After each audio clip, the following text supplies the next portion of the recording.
Hello Animorphs fans and welcome back to the Animorphs Reviews YouTube channel. I'm here today to have a bit of a chat with GeekTruth64.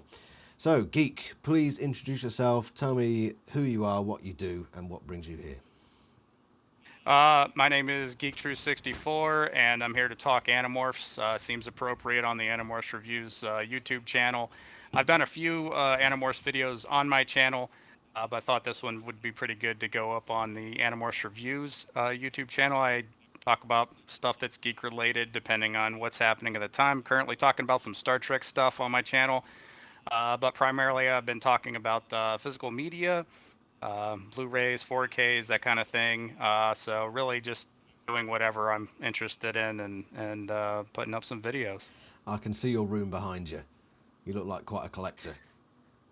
Uh, yes. Now that I've gotten some space, a lot of it's come from used bookstores. If anybody is getting into collecting, try not to go retail. It's going to be really expensive to build a collection.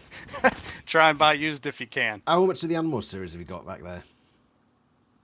I've got all 64 books. Matter of fact, I just got this in the mail. I found this on eBay because I didn't have it, which is the three different Candlelight Chronicles books. I only had the one giant book, so I got all three of them on eBay, and that just came in the mail yesterday. So Awesome. I think the first thing we'll talk about is the graphic novel, because you've actually done your own design for the third book.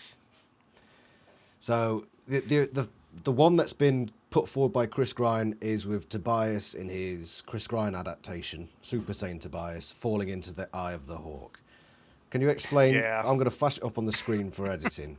Can you explain your design, why you did it that way? Okay. So I don't have anything against Chris Grine's cover. Okay, I like Chris Yeah, just Grine's art. disclaimer. We're not here to say, right, yours is crap, we're going to Uh, do better. That's not what we're saying. Yeah, people are already gonna. Anytime you edit somebody's art, they're immediately gonna go after that. No, it's just I have different stylistic choices based on the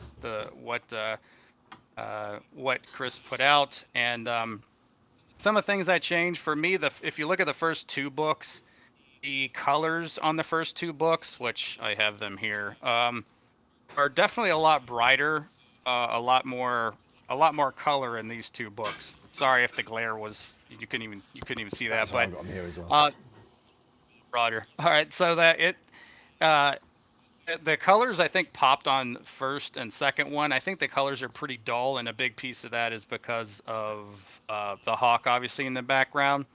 I do like the perspective that Chris decided to do with Tobias falling into the eye, which is indicative of the actual book. Yeah.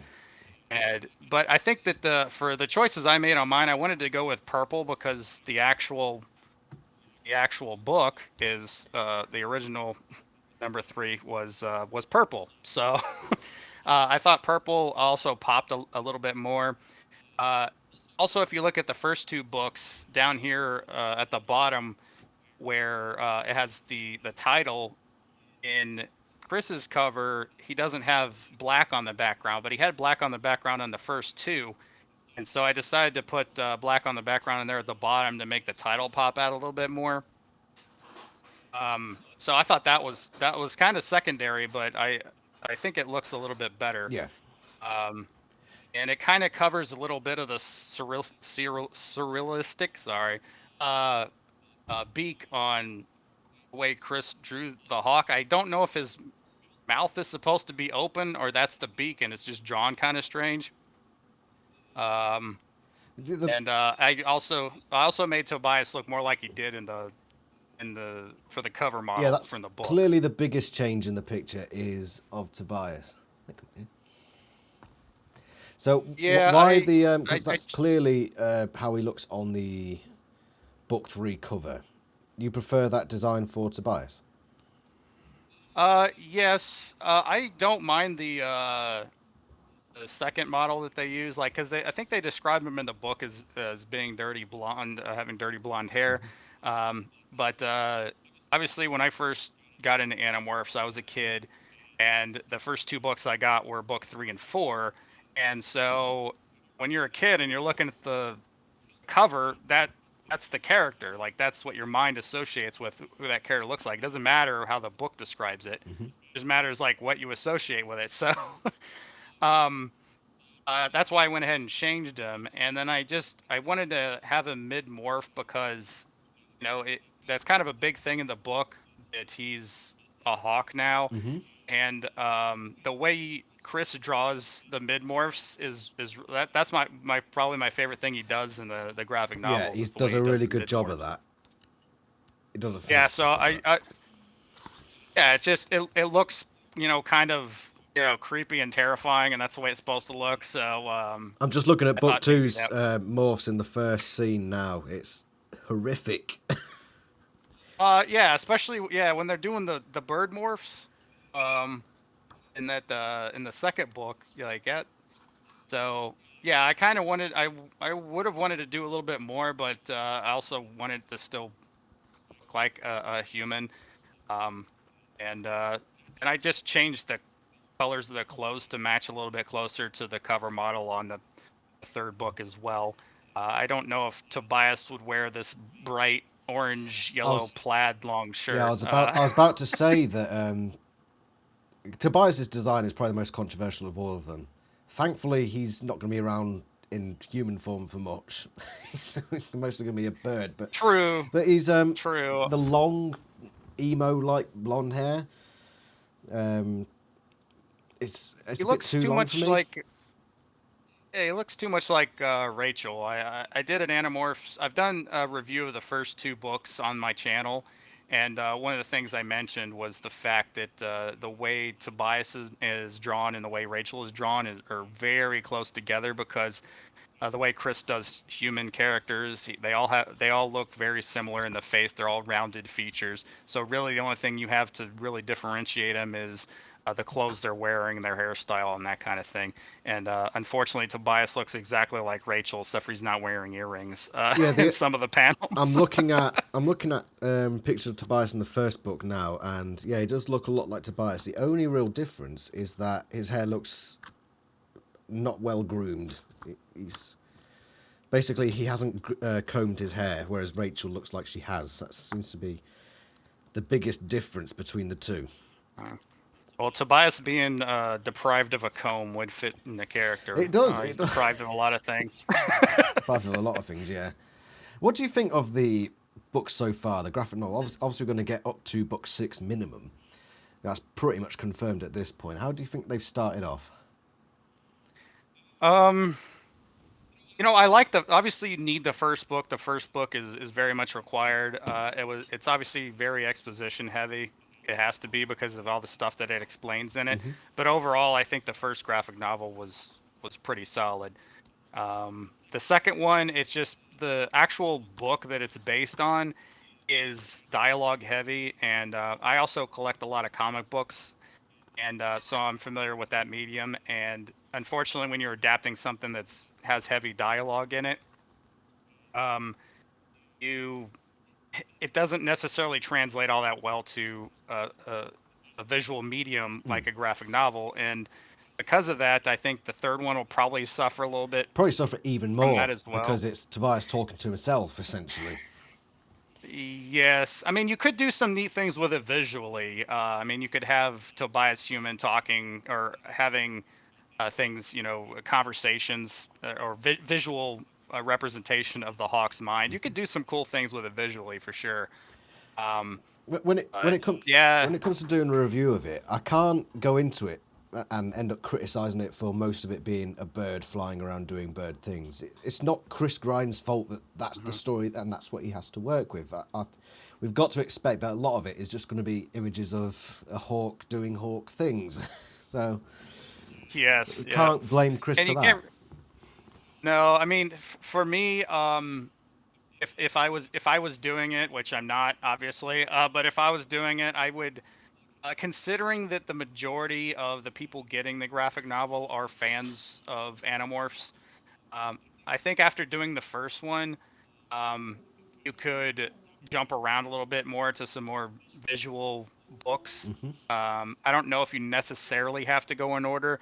I haven't really thought about it from that perspective, but Like if you did like the David trilogy, I mean that lends itself to a visual medium. Those would be like three really solid, graphic novels, Yeah.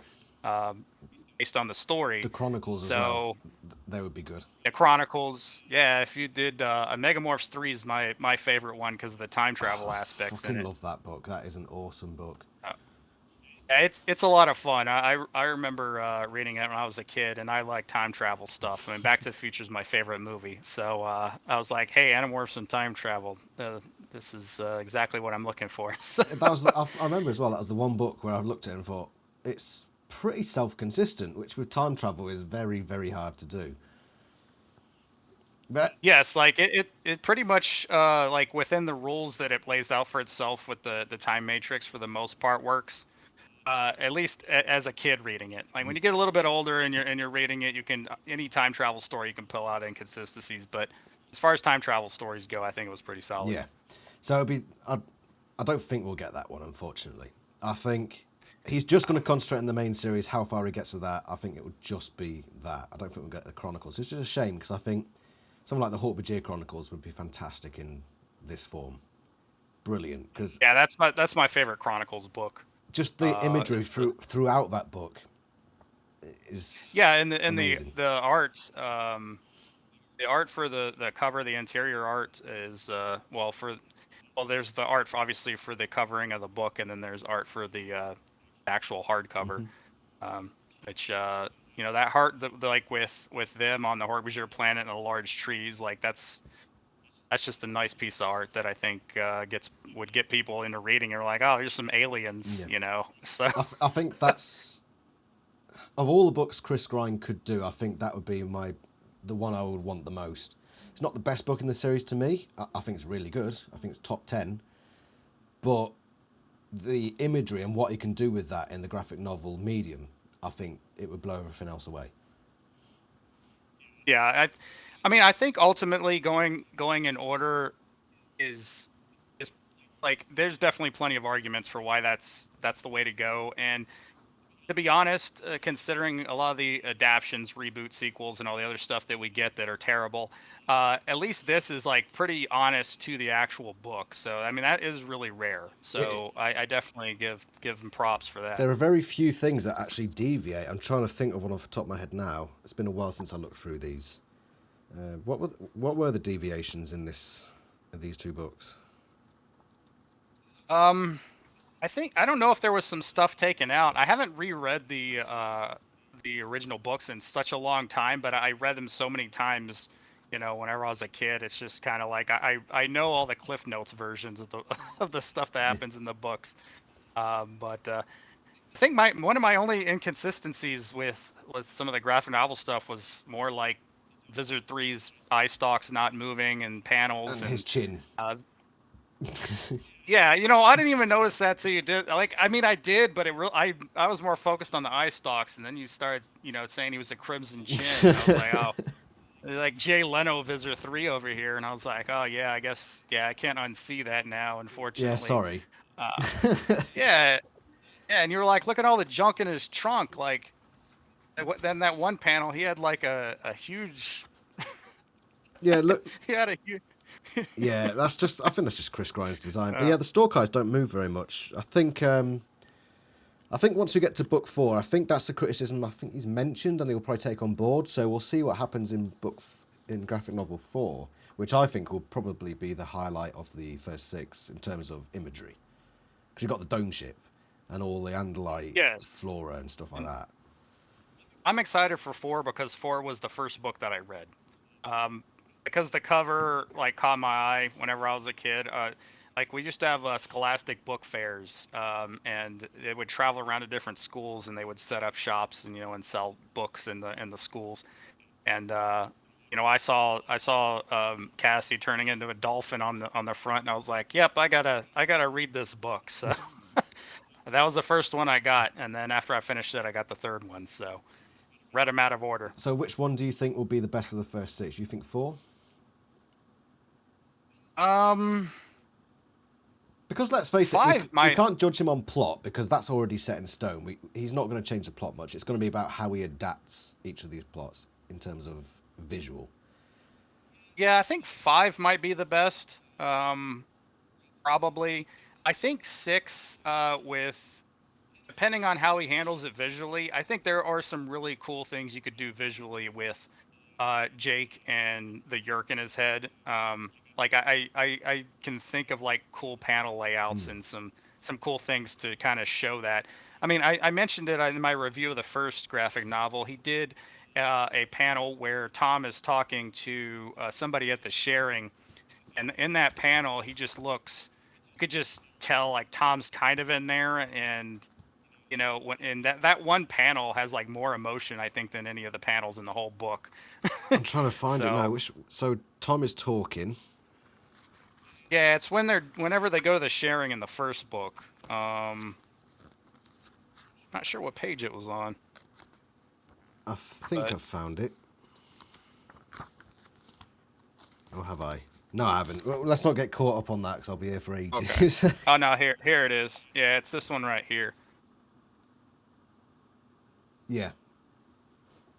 So like that. I It's a bit mean, when I was reading, exaggerated. I was like, It's a bit exaggerated, but yeah, it's. oh yeah. Well, that's what it is. I mean, it's a visual medium. It needs to be exaggerated so it'll come across. But Tom's story, I feel like, is one of the saddest stories in the whole series, anyway. So Oh, there are a lot of sad stories in the series. Yeah, Tom is because he's there from the start essentially, and he's there at the very end. So you get the whole series thinking about him, and then at the end, he just dies. yes, and That yeah, was essentially I, predicted in book 31. yeah. I mean, I kept holding out hope that something would happen, but Jake's also, I think, the best character to me. He's the main protagonist anyway. Is it? I think. Is he your favorite overall? Would you say? For sure. I mean, whenever I was a kid, Marco was my favorite. But he was my favorite in the same way Michelangelo was my favorite Ninja Turtle. It's like when you're a kid, you like the funny wisecracker, and that was kind of like me, uh, when I was a kid. But then you get a little bit older, and you appreciate the more leadership aspects and the harder decisions, because the book kind of aged with you a little bit. Yeah. I mean, it was kind of like, depending on when you got into it, it was kind of like the Harry Potter books. They kind of aged up with the audience. So you start to see different aspects in the characters and the storytelling as you're reading it and you're getting a little bit older with the actual characters. So. Yeah, there was a lot of stuff I missed when I read books as a kid. Like when I did the reread recently. Yeah. At first, I didn't really care that much for Jake, but reading through the whole series in quite quick fashion, just seeing him transform from start to end in this gradual, logical pathway, it was. I loved it. I thought it was great. Cassie as well. Yeah.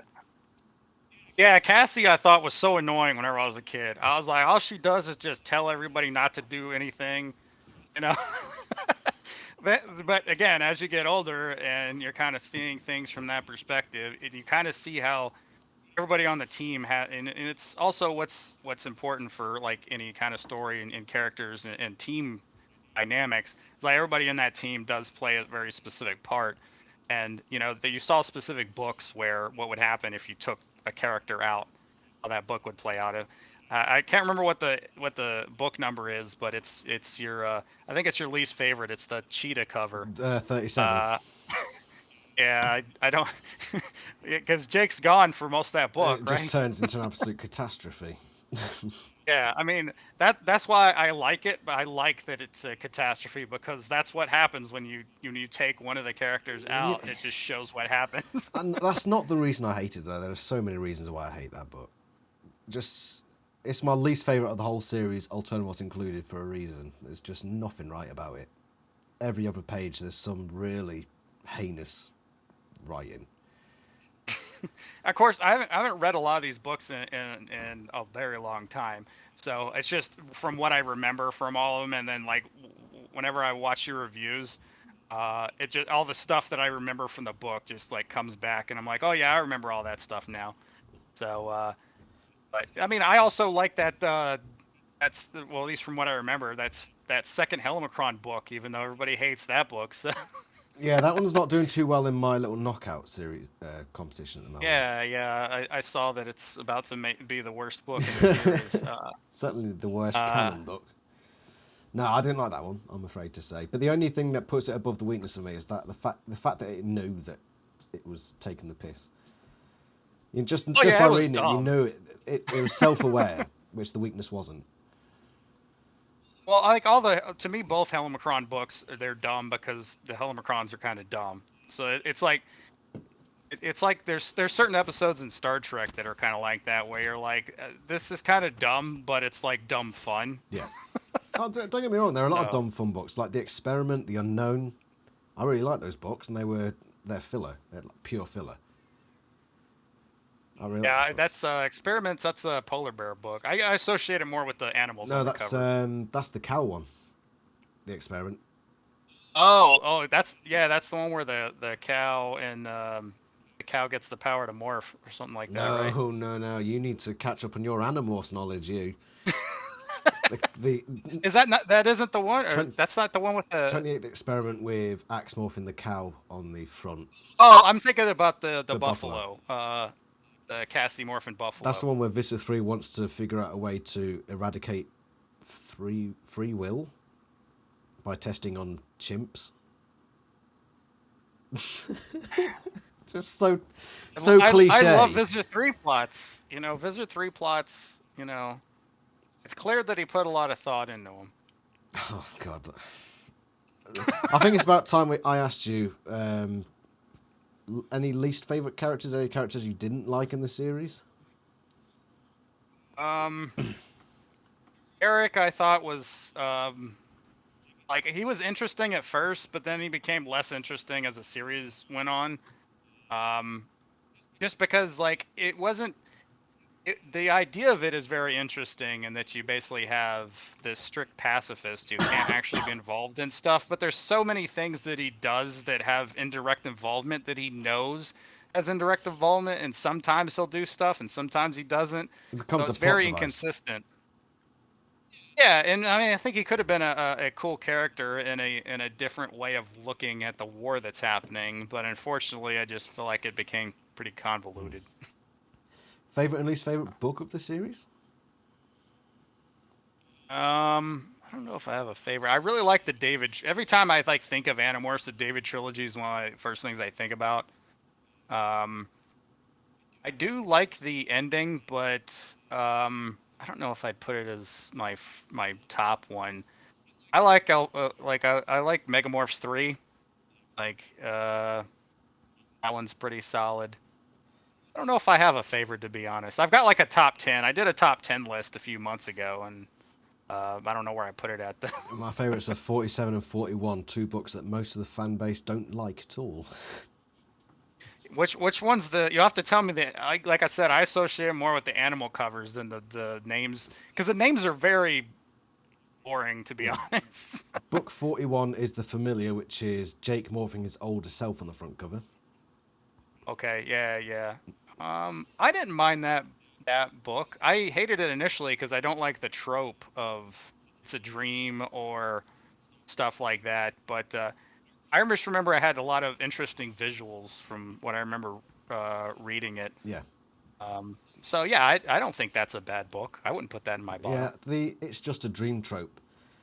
I find it offensive when it's never given to you that it's a dream. They just bring that out of nowhere. But book 41, it pretty much gives it straight away, this is a dream. So you don't get that, oh, it's just a dream moment. It was more just sort of, oh, now he's awoken from that dream. We already knew that it was. It's what you did with the dream and all the subtle metaphorical stuff, which Ellen Giroux, who was the ghostwriter for that, is very good at. Yeah, I don't mind the fact that it's all a dream. It doesn't really matter as long as it strengthens the character or the audience's understanding of the character, which it does both those things, and it foreshadows something that's going to happen later. So because it does all that stuff, and I think it's interesting visual, I feel like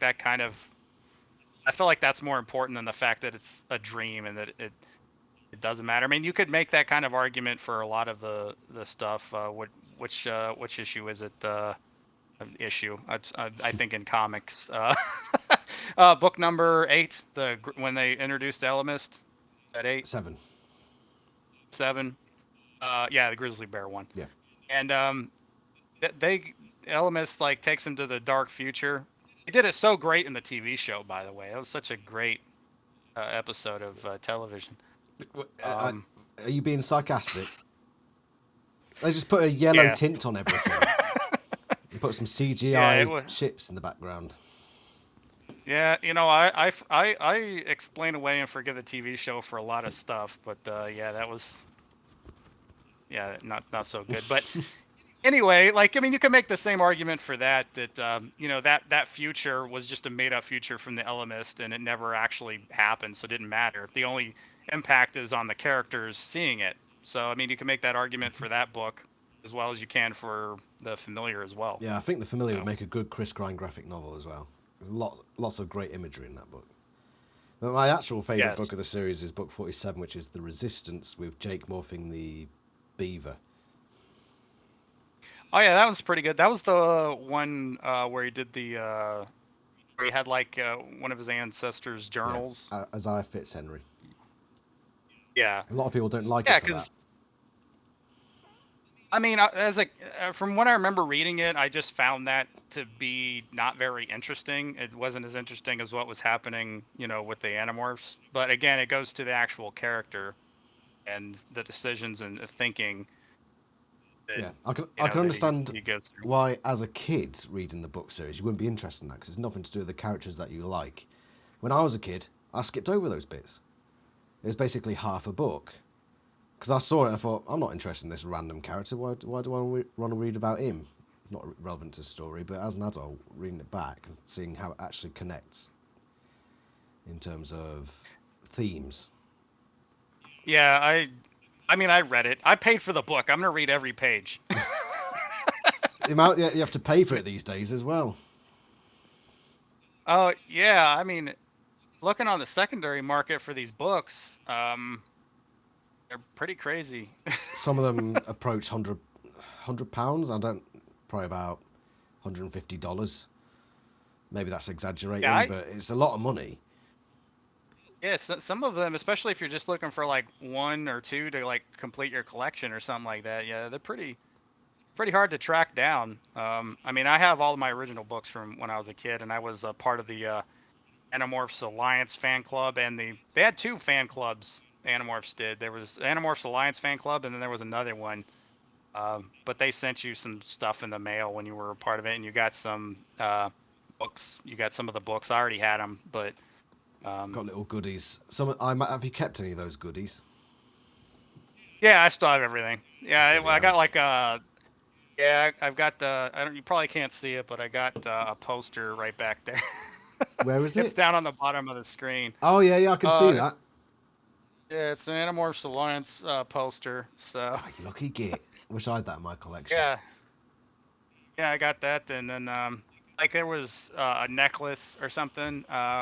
There's like a little like stainless steel emblem that came on a little necklace chain, and like some booklets and some stuff like that. I think it had exclusive covers, if I'm not mistaken, because they sent me, I think, the first couple books, and they had foil covers on the title instead of the standard white. I don't know, not 100% sure if that was exclusive to that club. I don't remember seeing them anywhere else, but yeah, some of that stuff. Yeah, I don't know. I kept all of my junk, you know. throw it in a box, you know. I pretty much kept all my Animorphs collection got thrown out by my parents when I went to university without my knowledge. Thanks, Mom. Oh man. So I've technically kept my collection. It's just that other people have not kept my collection when they've been in charge of it. But I built it back up. I've got all the books now. And I'm very happy with it. It's a shame we never got some like proper merchandise, and I'd love to see some of that get made if we ever see an Animorphs movie come out. Yeah, I didn't buy any of the toys because I thought the toys were terrible. Oh, they are. Like even being a fan of Animorphs, like when I was a kid, I'd be like, and I collected some Transformers, but I was like, these are robots. Like this doesn't work. Like these just look terrible. So the only one I ever bought was Axe because he looks pretty much like Axe, you know. Oh, the Axe Scorpion. Yeah, that's the only one that I own. Because it actually looks, he's blue and he looks like an Andalite. The other ones I didn't buy because I didn't care. Yeah, You know. they're just rebranded Transformers toys, really, aren't they? It's a shame we never got anything decent. I mean, the closest thing we got to anything decent is like one or two of the little fast food toys, like the little dome ship. I quite like. That's it. Yeah, I have a couple of the adverts because they used to do this magazine called Disney Adventures, and there was some adverts in those little magazines for the Animorphs toys at Taco Bell. So I actually still have my Disney magazine. Like, I kept everything that I had that was Animorphs because there wasn't anything that was Animorphs. Yeah. You know, it's like a lot of stuff I threw away, but because there's so little things of Animorphs, anything that I got that was that, I held on to. Speaking of Animorphs stuff, of course, you've probably seen the rumours of a potential Animorphs film coming up. What do you think of those rumours? Yeah.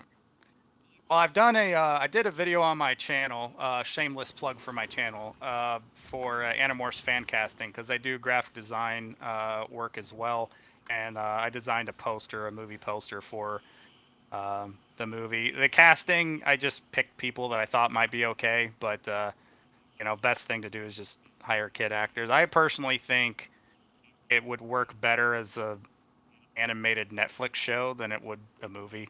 I also, that was the first Animorphs video I ever did, was a couple years ago, and I said there's 5 reasons why Animorphs should be a Netflix show, and one of the main reasons was because you could actually tell the story in a series. It could be like Stranger Things, but you set it. Make sure it's set in the 90s. If Animorphs doesn't work in current day, there's too many cell phones. No, you might get yerks in ruins the those. You story. might get yerks in those phones. Would they fit in a modern day iPhone? Oh, look, there you are. You're referencing the great television show. I'm sorry. I thought it was just such a great show that I can't help but reference it time and time again. Honestly, that's one of my favorite episodes, though. I love that Oh, the phone episode. one. Oh, that's ridiculous, isn't it? Yeah, because they're just going around the mall, and Axe gets a job, and God, just that brief summary makes you realise that series didn't work. That shouldn't be an episode of the TV series. I mean, I loved it. I recorded all of the episodes off of Nickelodeon when I was a kid. Every time there'd be a new episode, I would record it, and so I have all of my original VHS recordings of that, including the little bumpers that they had. Oh God. So yeah, I even have a separate recording that I did when they had a Animorphs marathon. It was called Animorphomania. Oh. Yeah, God, that's bad. And every time it was like 8 hours of Animorphs episodes, and it was. Was there even 8 hours worth of Animorphs episodes? Yeah, once you throw in all the commercials. Oh right? yeah, I suppose. So yeah, I recorded that, and it's funny because almost every time they went to a commercial, it was a commercial for Animorphomania, and they tell you that almost every single commercial break. So that was probably their last attempt to actually get interest for the series, I'd imagine. They probably thought, let's just slam it into their heads and see if they finally accept this. Yeah, I think it was right. It was either right before the second season came out, or it was leading up to the movie. Well, I guess it's actually technically a 3-part episode. Yeah, the final 3 episodes. Yeah, well, they released it as they aired it in as they said it was a movie. It didn't have like breaks in it when they aired it, from what I remember anyway. That'd be interesting to see. I suppose you. So, it still isn't.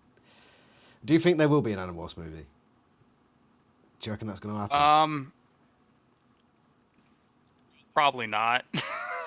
Well, Start have got it, and there's been all. I mean, they talk about. The authors are talking about a website where there's going to be new Animorphs stuff. They're doing a new Animorphs bit, like a short Cassie interview style thing. Obviously, the graphic novels. So there's a slight resurgence. Is that in a run-up to a movie, or is that almost testing the waters sort of thing, do you reckon? I think the books could be testing interest in from the fan base.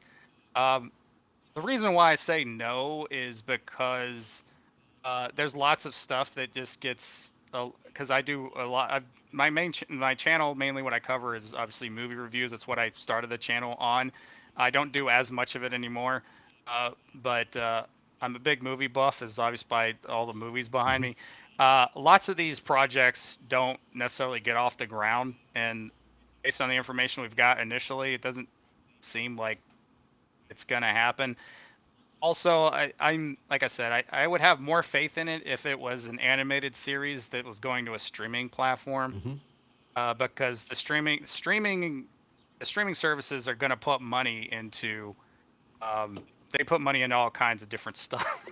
Like they just throw money out there, different shows, and they'll throw money and just see what sticks. Like there's lots of stuff that comes out that's terrible, and every once in a while you get something that's good. Mm.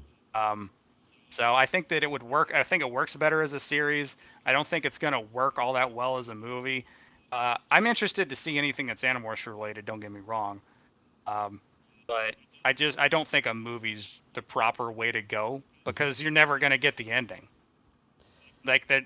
No, well, of course not. No. so so why even do it at that point? At least with a TV show, if you had a couple seasons, you could tell pretty much the whole story and condense it down. Just take out the filler. 'Cause there's a fair bit of Yeah, it.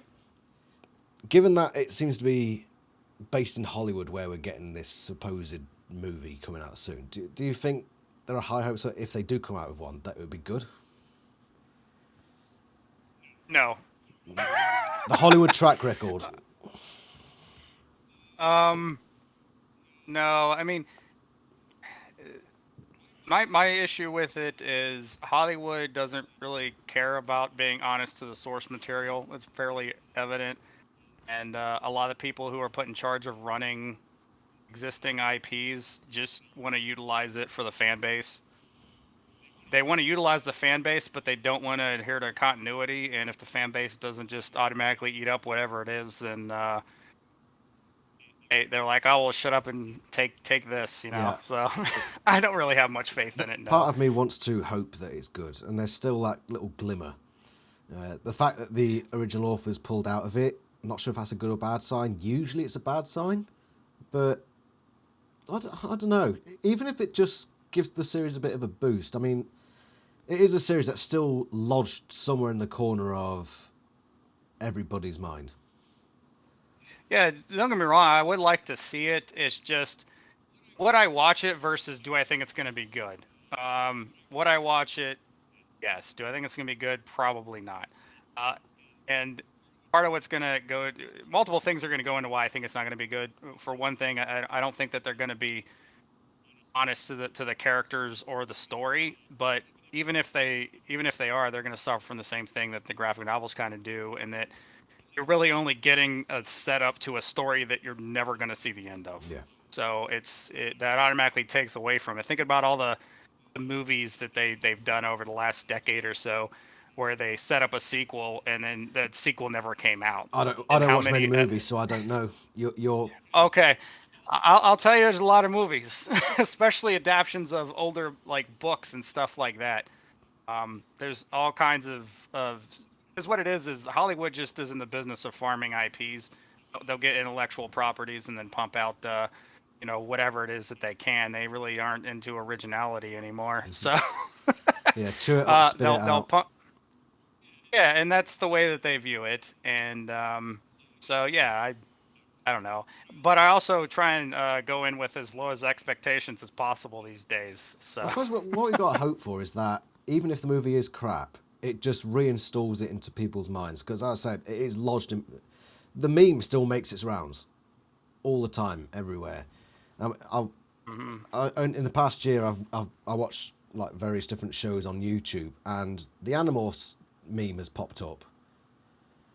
It's still well, it was there. even It's just unlocking eh, that. yeah, it was even they even did a I don't know if you ever saw it, but they did a segment on Robot Chicken of Yeah, Animorphs. how long? I don't remember how long ago that was. I know. I remember. I've seen it, but I don't remember Yeah, when it it's was. so yeah. I mean, I think that it would do better as a streaming animated television show. That'll lower the budget so they can actually accomplish what needs to be accomplished. Live action, I feel like it's just not. It's gonna be like the television show. Yeah, costumes, I just don't think. Yeah, I just puppets. don't think that they're gonna have the money to proper. I don't think the studio is gonna put the money into make it look proper. So you're gonna end up with a similar thing to the why people don't like the TV So show. whatever, are you a Star Wars fan?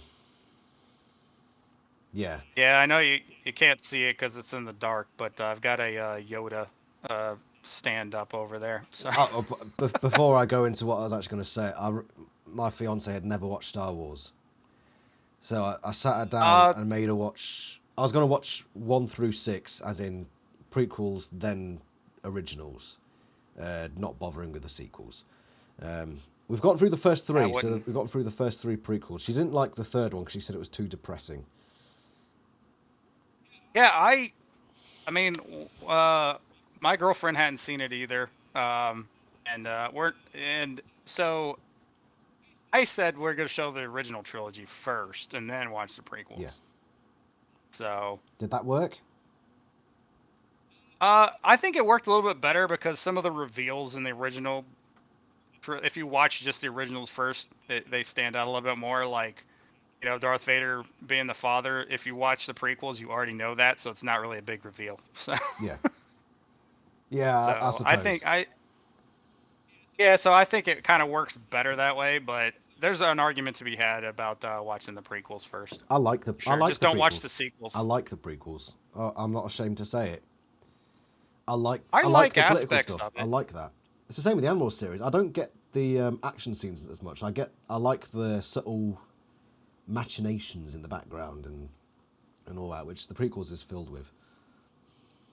Yeah, I did a video on my channel a couple years ago before Rise of Skywalker came out, because after Last Jedi came out, I was like, oh, yeah, these people don't have a plan for anything, and I did a video about why the prequels are better than the sequels. I need to watch that. I don't think I've seen that for you. I'll make sure to go watch that.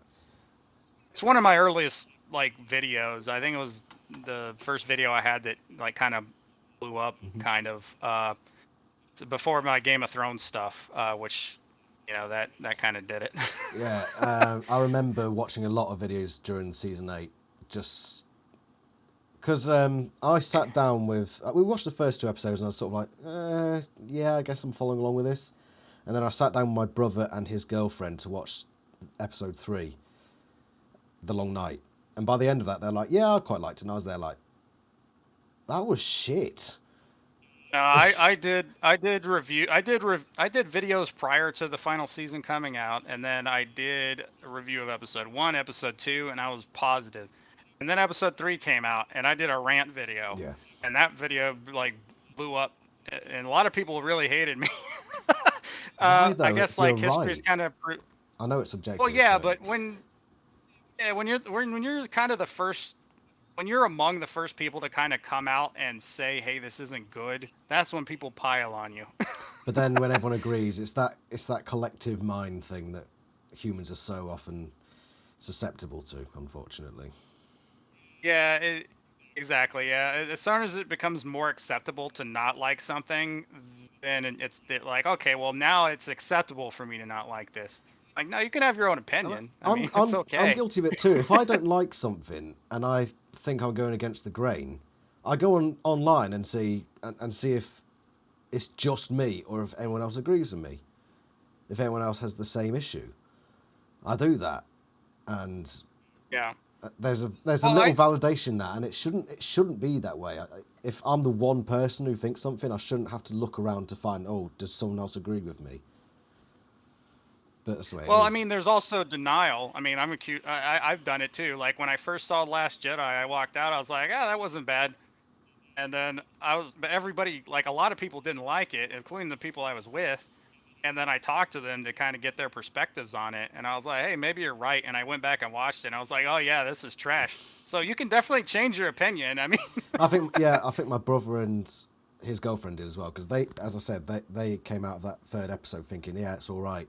Now they both agree, yeah, that whole series 8 was just trash. yeah, the episode's fine. by itself, like in isolation. But if you've watched the episodes, because every single time a new season came out for Game of Thrones, I would watch the previous seasons leading up to it. So I'd seen all the episodes multiple times and was invested in it. And then, um, with that context in mind, that's why I was so angry when the third one, when that third episode came out. So, Oh, that was such a disappointment. I've not gone back to watch Game of Thrones. I can't bring myself to do it. Even the first 4 series, I cannot watch it. no, Because everything's no, just been me either. tarnished. Exactly. I mean, I did a video a year after the final episode. I did a video, and it was called "A Year Later: Why the Death of Game of Thrones Still Matters." And I kind of break down the effect that it had on the legacy of the show and the monetary losses that HBO has to have taken from it, even just from like me. Like, there's hundreds of dollars that I would have continued to spend on stuff that they put out, but now I don't want anything from Game of Thrones, Yep. and I haven't rewatched it. So Well, they're still trying to churn stuff out for it. I'm not interested. I would have been if Series 8 had, Series 7 to an extent as well, had actually done something. But anyway, getting away off tangent from what I was bringing yeah, up. sorry about that. No, that's my fault. That's my fault. I brought it up. So I was talking about the prequels versus the originals and how they did the aliens. So in the originals, it was all puppets, wasn't it? Pretty much until they went back and added unless you CGI count stuff. unless you count the special Whereas, edition stuff. what are the- There was some puppets in episode 1. Phantom Menace did have some puppets, but Yeah. But then you go back to Yoda. I think was a puppet in episode 1, wasn't he? he was in the original version, and then they did a specialized version of the prequels, and George replaced the puppet with a CGI Yoda for. Man was obsessed. But then you look at the prequels, and most of it's CGI, and that's one of the major complaints from what I've seen of the prequels. Oh, it's too much CGI.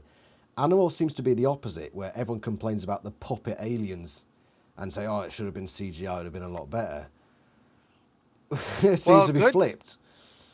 Well, good puppetry is good. Like, I don't know if you ever seen John Carpenter's The Thing, but that's display of good puppetry. Yeah. Like, you can make good creature effects that are with practical effects that look good.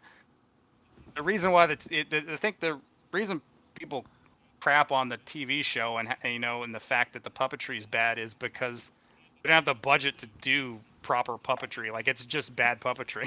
Yeah. Not the fact it's inherently puppetry. I don't think that's really the problem. There are a lot of other problems that meld into that as well.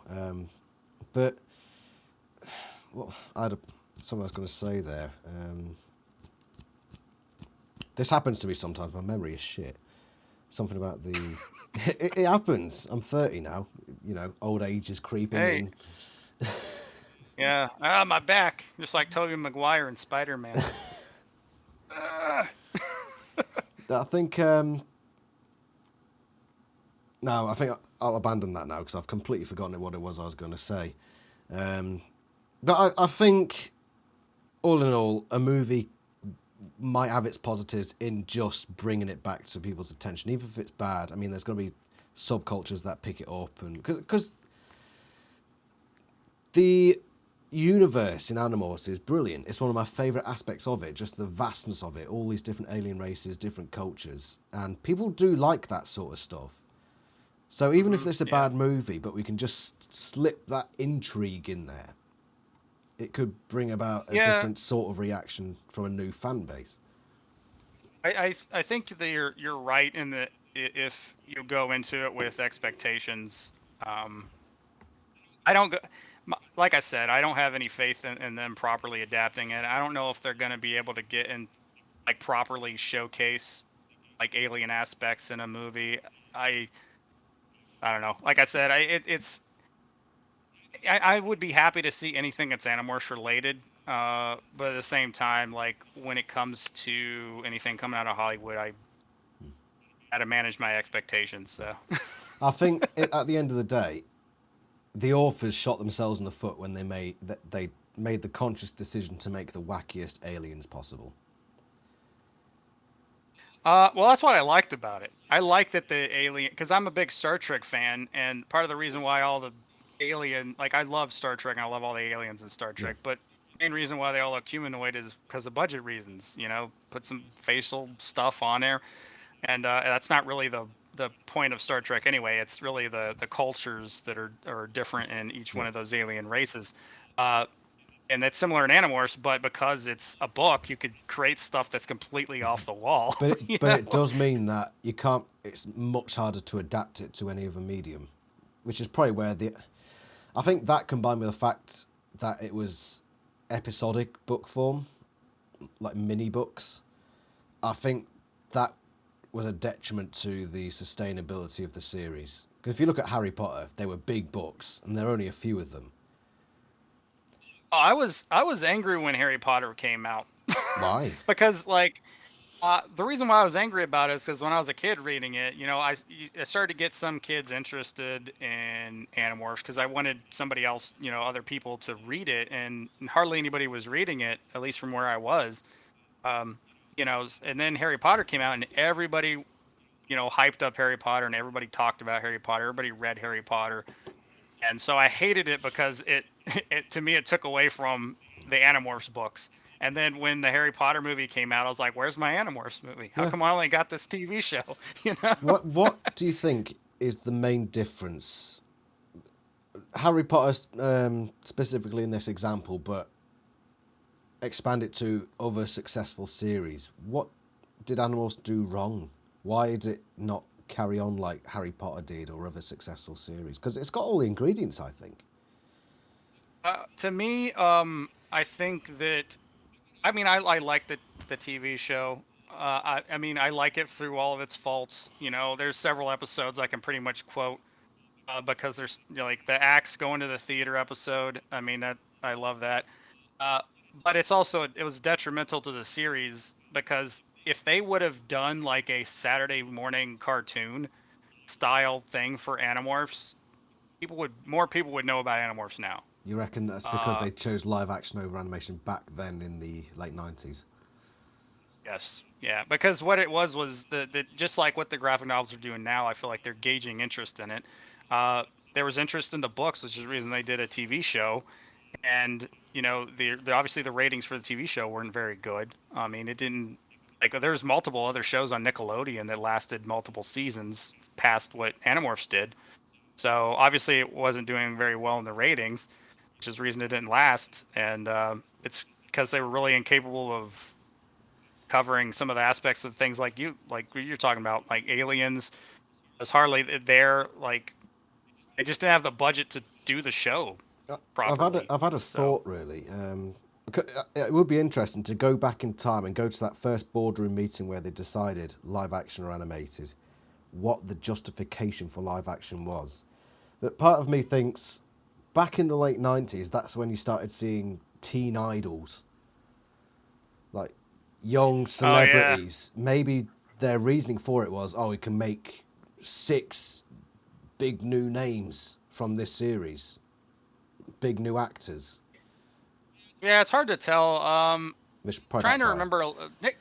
Yeah, Nickelodeon back in the day, they were doing some live action stuff. I mean, just to flip it on its head. I mean, if you look at what the CW does right now, you know those shows are terrible.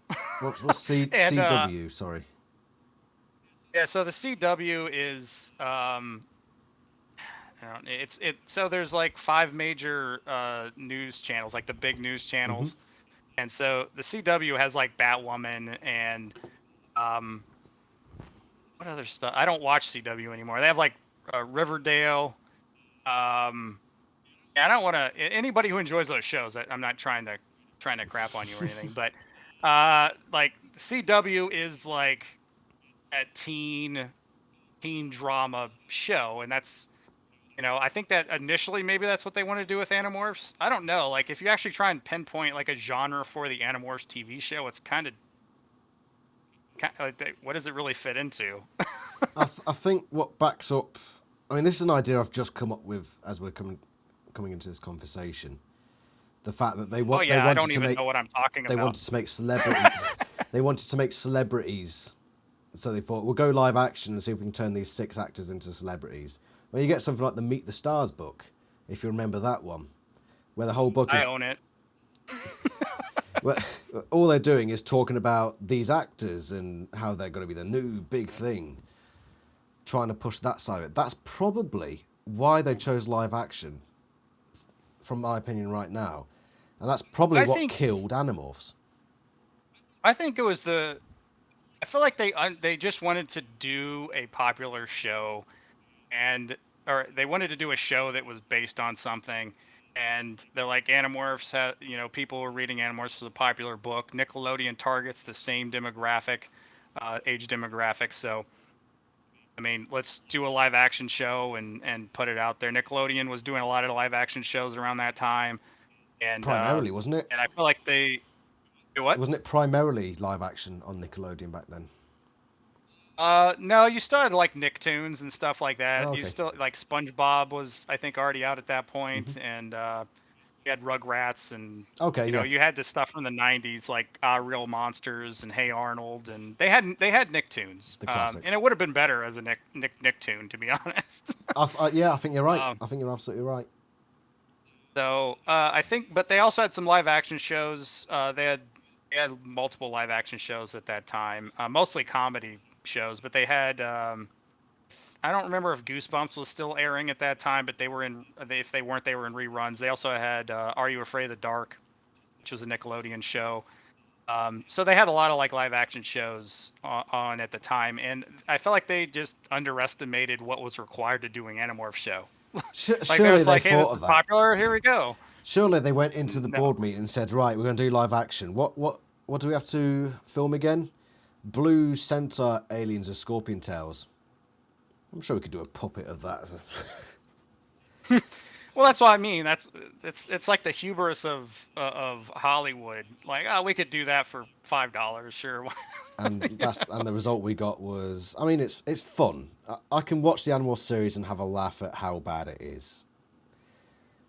Yeah, I mean, I watched it because they had it on Amazon Prime. You could buy the higher quality of it. So I bought both seasons digitally on through Amazon and was watching it a couple of years ago. Hmm. And I was like, I I still had enjoyment watching it. I mean, it's objectively not that good, but it does. I don't really care. I like it anyway. Better than the games. Have you played any of the um, games? yeah, I own the games. I own the PC game, which I can't play because I don't have an old enough Yeah, computer. same. Uh, and I have the PlayStation game. And I remember I wanted the PC game for Christmas one year, and I got the PlayStation game instead. And I put it in, and I was like, "This is the worst game I've ever played." So Yeah, yeah, I was pretty disappointed. I thought the PC game was okay. A lot of people don't like the PC game. I remember it being kind of fun. I never played it back then, and I can't play it now. I can play the tutorial level, but if I try to get into the story mode, it doesn't let me. I don't know why. Yeah, at least with the PC game, you there was like sections where you kind of felt like you had a little bit of free roam to it. You could actually get different morphs. It just felt a little bit more like Animorphs than a lot more than the Game Boy game or Yeah, the that was dreadful. PlayStation game. Dreadful game. That's Yeah, probably I one of the can't worst games believe I've played. yeah, I can't believe you beat it. Like I never even cared enough to beat the game. I didn't think I had beaten it. I got to one point and thought, is that it? Is that the end? It's just ended. Yeah, It was pretty bad. I still have it, but yeah, it's never gonna get played. It just sits on my shelf next to my books. we're So, we had this meeting yesterday with the Animals Discord, but we are thinking as a collective of fans of getting together and making our own forms of media, fan projects, not making money off it. Scholastic, if you're listening, we don't plan to make any money of it, but you're wanting to get involved in what we're doing. I think we can, have a bit of fun and make something for the community that probably be better than the Game Boy Color game or the TV series. It can't be that hard. yeah, I mean, you got to look at the how accessible technology is now for fans to be able to create something and put it out there. There's plenty of fan projects that just people who like fans of different fan bases. Just put some stuff out there. Just be like, hey, we like this thing and we made this. And you know, Animorphs is a pretty niche fan base, so I think it could be fun. Do you enjoy the community? Sure. I mean, I like talking about anything that I'm a fan of. I like talking about the aspects of the fandom. Like, especially, there aren't that many Animorphs fans. You don't really run into them very often in the wild. No. Like a wild Animorphs fan, has appeared. Yeah, I mean, if you're saying that you didn't know many over in America where you were, in Britain, there are even fewer of us. Yeah, I mean, I hardly met anybody. And I don't want to, again, I don't want to crap on the artist. But I was not a fan of the book covers. As I tried to get people interested in it, like people immediately were turned off by the goofy covers. Now they're memes, and now, Yeah. so, but it was hard to get really people into reading it. I think it's so. different strokes for different folks. It was the book covers that got me to buy the book. I went to a bookshop, thought, oh, that cover looks funky, and I bought it. So. Yeah, that's why I got the fourth one. Like I said, I had Cassie morphing dolphin on the cover, and I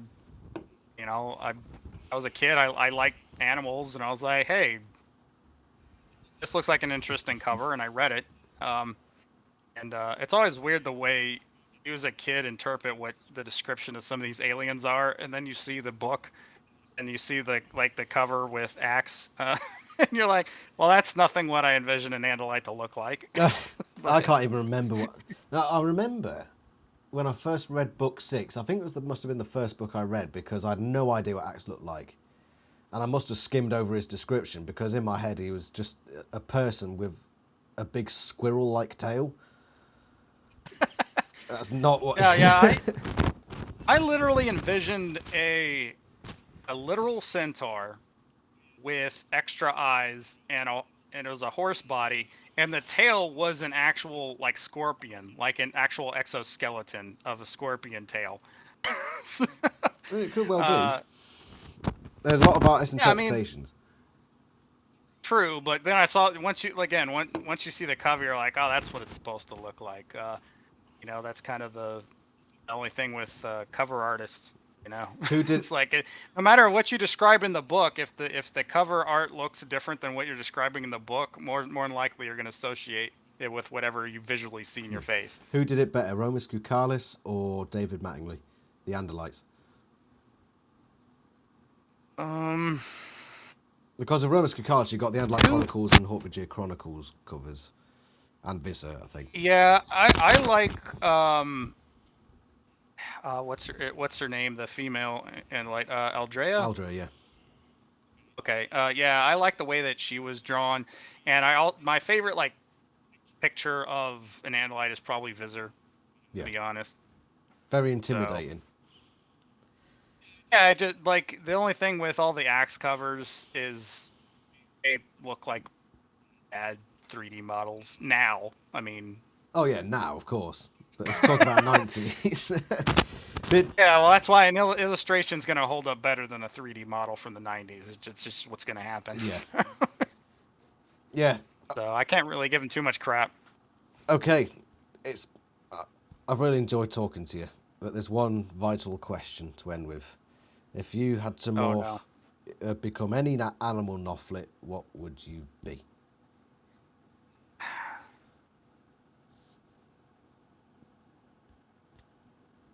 I don't know. You know what? I'll make it funny. A lobster. A lobster. If anybody out there who's seen The Lobster, movie The Lobster, you'll get that joke, and anybody else, they'll be like, "Why the hell would you pick a lobster?" I'm of the latter. I'm sure somebody will get it. Yeah, I don't know. Maybe a sea turtle. They live a long time. I'd probably morph a dog. They have a blast. They have fun. And they get taken care of. Just chill. Yeah, that could work too. Anyway, Yeah, it probably wouldn't actually be a lobster. That was just a joke, guys. We're gonna go with a sea turtle, okay? I like sea turtles, and nothing wrong with sea turtles. Yep. Cracking animals. Or a penguin. Penguin. Maybe a penguin. Yeah, penguins are cool. It's a shame the Animorphs never morphed. Did they? No, I don't think they ever morphed a penguin. No, they didn't. No, No. I always wonder why they never got puffin morphs. Puffins, they can swim underwater and fly. I mean, that seems like that'd be pretty useful. Did they have Do they have puffins in California? No, but I mean, they could just go to the gardens. They could explain any acquiring of a morph from the gardens. Fair enough. That is if the gardens had them. Anyway, True. It's been wonderful. Thank Yeah, you for coming it was on. good talking to you. And I'm sure we'll be talking again in the future. I want to talk to you more about the little projects we've got going on, and I'll have you back on, maybe to do some watches. For sure. Yeah, for sure. Anytime you want to do a watch party of some of my favorite episodes, the axe ones. Axe eating chili. Come on now. How could you hate that? That is one of the better scenes. Right, my camera's run out of power, so I've had to put my backup microphone on, so it's just you on screen right now. Probably a good time Okay. to end it. But thanks everybody for watching, and we hope to see you soon. Say bye, geek. Bye. Thanks for watching. See you later.